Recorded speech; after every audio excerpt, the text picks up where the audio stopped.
آج ہم پڑھیں گے کہ جادو اور نظر بد لگنے کی وجوہات کیا ہیں۔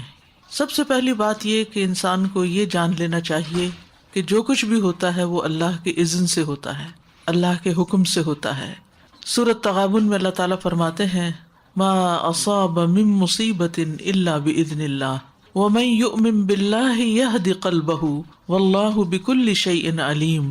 جو مصیبت بھی آتی ہے وہ اللہ کے اذن سے ہی آتی ہے، اور جو شخص اللہ پر ایمان لائے تو اللہ اس کے دل کو ہدایت بخشتا ہے اور ہر چیز کو جاننے والا ہے۔ یعنی جب ایسی کوئی تکلیف پہنچے تو انسان سوچے کہ یہ اللہ کے اذن سے آئی ہے، اس کے پیچھے اللہ کی کوئی حکمت ہے، کوئی مصلحت ہے، کوئی مقصد ہے، اور اگر آئی ہے تو اس کو دور کرنے والا بھی اللہ ہی ہے۔ اور من یؤمن باللہ یہد قلبہ، اس کے بارے میں عبداللہ بن مسعود نے کہا کہ یہ وہ شخص ہے کہ اگر اس پر کوئی مصیبت آ پڑے تو وہ اس پر بھی راضی رہتا ہے، بلکہ سمجھتا ہے کہ یہ اللہ ہی کی طرف سے ہے۔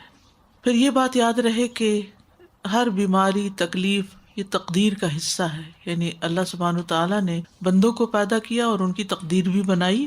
تو اسی لیے مومن کیا کہتا ہے، قل لن یصیبنا الا ما کتب اللہ لنا هو مولانا، کہ ہمیں ہرگز نہیں پہنچا مگر وہی جو اللہ نے ہمارے لیے لکھ دیا تھا، وہی ہمارا مولا ہے۔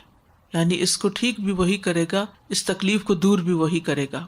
پھر اسی طرح اللہ کا اذن کیوں ہوتا ہے، اس کی وجوہات کیا ہوتی ہیں، وہ تو اللہ ہی بہتر جانتا ہے، لیکن جو وجوہات ہمیں قرآن و سنت سے پتہ چلتی ہیں ان میں سے ایک وجہ یہ ہے کہ جب انسان اپنے اذکار میں، تلاوت میں، دعاؤں میں، تعوذات میں کمی کرتا ہے تو شیطان کو اٹیک کا موقع مل جاتا ہے۔ جیسی سمپل سا فارمولہ ہے، آپ کو سردی کیوں لگ جاتی ہے؟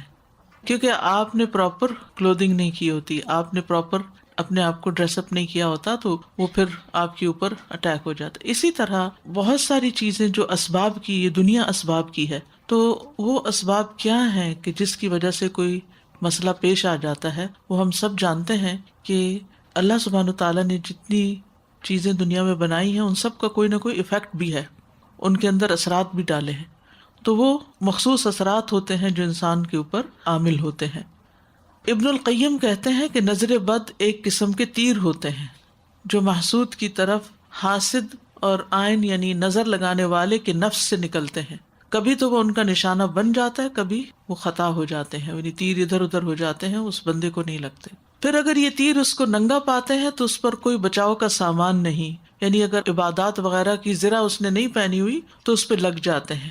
اور یہ کہ وہ صبح و شام کی اذکار کی حفاظت کرنے والا نہیں، تو جو شخص صبح و شام کی اذکار کی حفاظت کرے وہ اللہ کی پروٹیکشن میں ہوتا ہے، اور اس نے اپنے اوپر حفاظت کا لباس پہنا ہوا ہوتا ہے کہ کوئی تیر آئے بھی تو وہ بسم ہو جاتے ہیں، ختم ہو جاتے ہیں، اس کو نقصان نہیں دیتے۔ اسی طرح ایک اور وجہ یہ ہے کہ کوئی بھی مصیبت انسان پر امتحان اور آزمائش کے لیے آتی ہے، انسان کو دیکھنے کے لیے کہ وہ کرتا کیا ہے۔ پھر جادو کیوں کرایا جاتا ہے؟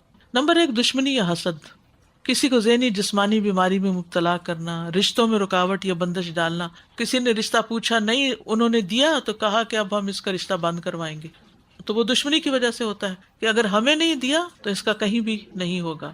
اولاد کی بندش، کاروبار میں بندش، مشترکہ کاروباروں کے حصہ داروں میں پھوٹ ڈالنا، تعلیم و ترقی میں رکاوٹ ڈالنا۔ نمبر دو، انسانی تعلقات میں خرابی، خامند بیوی میں تفریق، والدین اور اولاد میں لڑائی، پڑوسیوں میں فساد، دوستوں میں جدائی، بھائیوں کے درمیان نفرت۔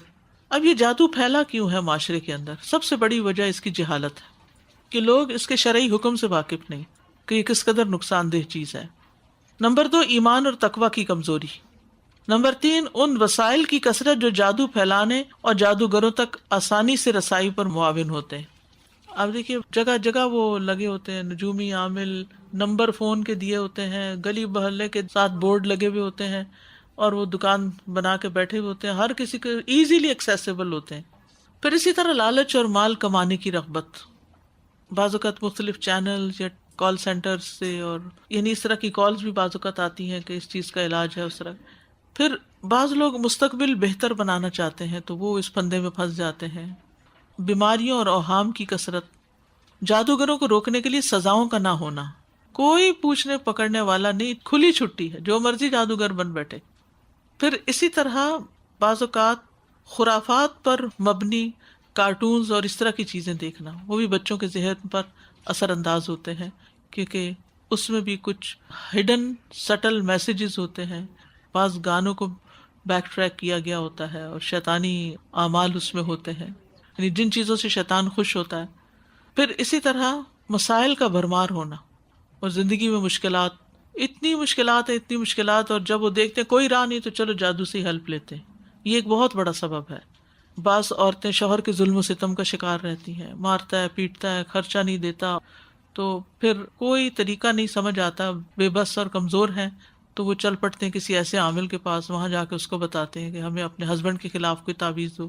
پھر اسی طرح کوئی شخص مثلا بے روزگار ہے، فقیر ہے، کہیں کوئی کام کاج نہیں، نہ کچھ پڑھا لکھا، نہ کوئی نوکری نہیں ملتی، وہ ایسے لوگوں کے ہتھے چڑھ جاتے ہیں.